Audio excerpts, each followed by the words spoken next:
Now I'm going to drop down to this next section now, beginning with verses 13 through 28. And I'm going to drop down and begin at verse 15. He says, I am the Lord, your Holy One, the Creator of Israel, your King. Now, I think it's inescapable here that the nation Israel is the subject. And God takes responsibility for bringing them into existence. And let every anti-Semite mark that down. God takes responsibility for bringing them in existence. He's their king. And may I say that this is here an affirmation of the deity of Christ. The Lord is their king.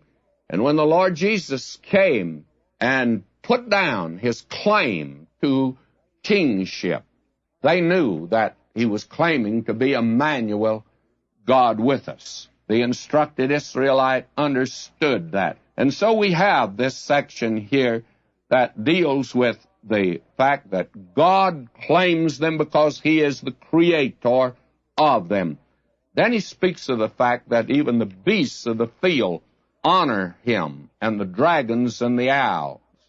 I have a notion that even the animal world is probably a little more conscious of God than his creature man who has fallen into sin.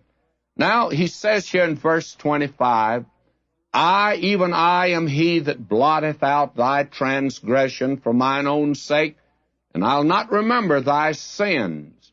What God is saying here, that he intends to forgive them on the same basis that he has forgiven us. And now, we drop down here to verse 27, thy first father hath sinned, and thy teachers have transgressed against me.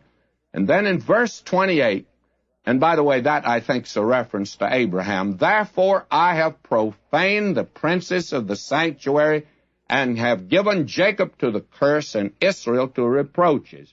Now that's the present condition of that nation. They're not in peace today. And why? Because they have departed from the living and true God.